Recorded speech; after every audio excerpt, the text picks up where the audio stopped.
A história da Europa moderna não pode ser compreendida sem olhar para a rivalidade profunda entre França e Alemanha. Uma rivalidade marcada por feridas abertas, disputas territoriais, ressentimentos e guerras que mudaram o destino de milhões de pessoas. Embora hoje sejam pilares da União Europeia e símbolos de cooperação, durante muito tempo foram inimigos implacáveis. E a origem dessa tensão não está na Primeira nem na Segunda Guerra Mundial. Ela começou antes no século XIX, em um conflito que redefiniu fronteiras, abalou identidades e acendeu rivalidades que ecoariam por décadas.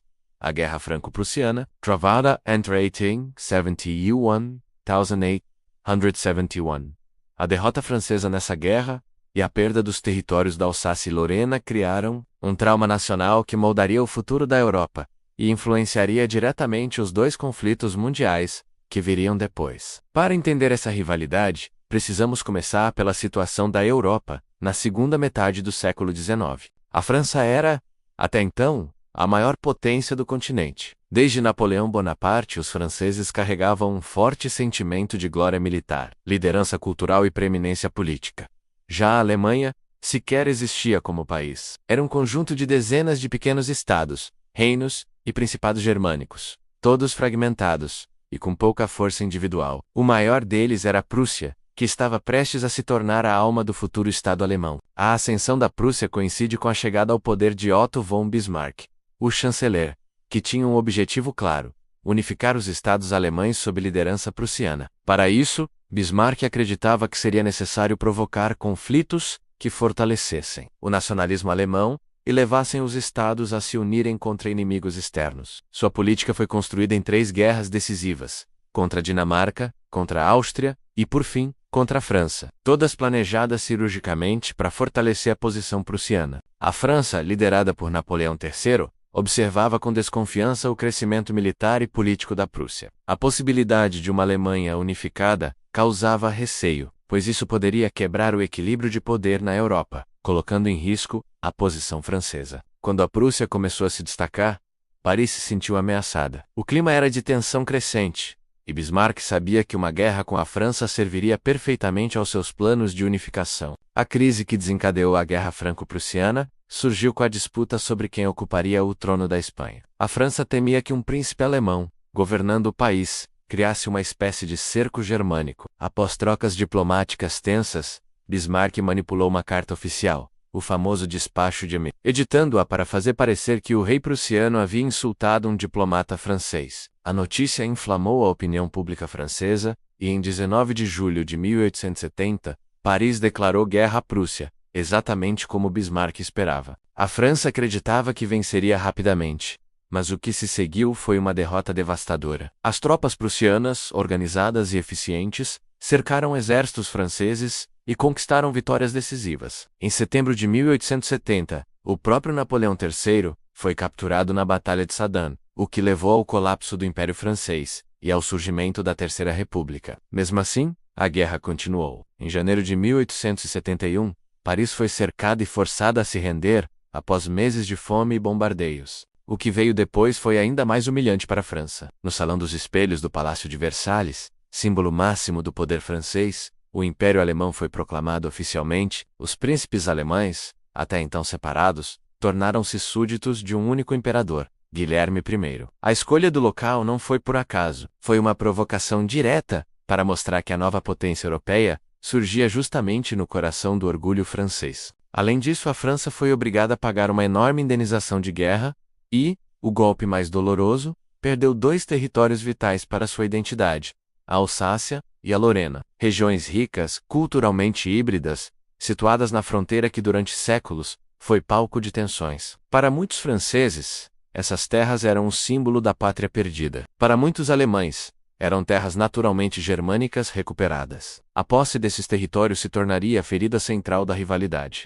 A perda da Alsácia e Lorena deixou a França devastada emocionalmente. A humilhação da derrota criou dentro do país um sentimento profundo de revanche, alimentado por discursos políticos, jornais, canções e até livros escolares. Cresceu a ideia da revanche francaise, que seria transmitida por décadas. A população passou a ver a recuperação dos territórios perdidos como uma missão nacional. Ao mesmo tempo, a Alemanha riqueme unificada celebrava sua vitória como prova de sua ascensão. A rivalidade moldou a política europeia até 1914. A França, sentindo-se vulnerável, buscou alianças com a Rússia e o Reino Unido. Já a Alemanha, confiante, adotou um comportamento cada vez mais agressivo. Essa disputa por influência, recursos e poder alimentou as tensões que levariam à Primeira Guerra Mundial. Quando a guerra começou, um dos principais objetivos militares franceses era justamente retomar a Alsácia e a Lorena. As primeiras ofensivas francesas, inclusive, ocorreram nessas regiões. O conflito se arrastou por 4 anos e devastou a Europa. Com a derrota alemã em 1918, a França conseguiu recuperar os territórios. O Tratado de Versalhes devolveu a Alsácia e a Lorena e impôs à Alemanha punições e indenizações pesadas. Mas o que poderia ter sido o fim da rivalidade acabou se tornando um novo começo. A forma humilhante como a Alemanha foi tratada alimentou ressentimentos, crise econômica e instabilidade política. Foi nesse ambiente que o nacionalismo alemão voltou a crescer, impulsionado por líderes que exploravam o trauma do Tratado de Versalhes. Entre eles,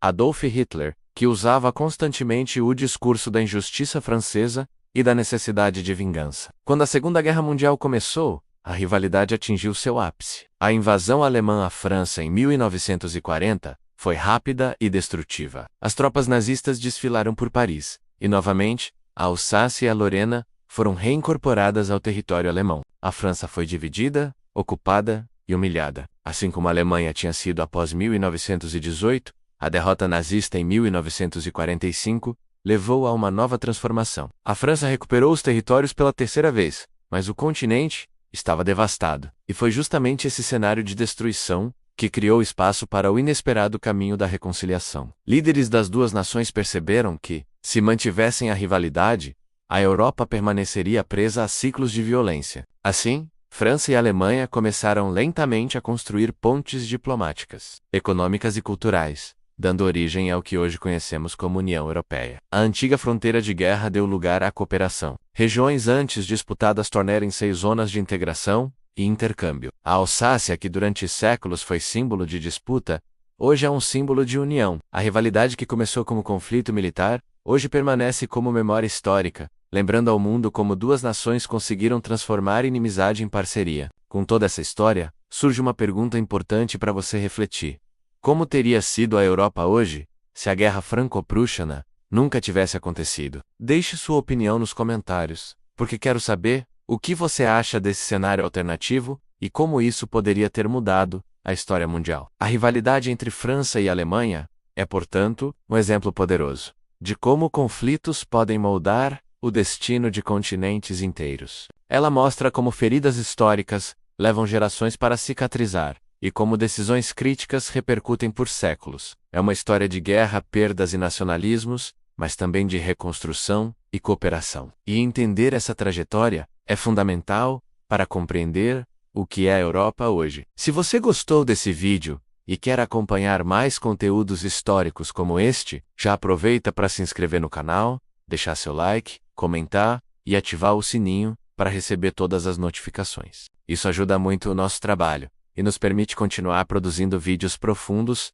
e detalhados como este, para você.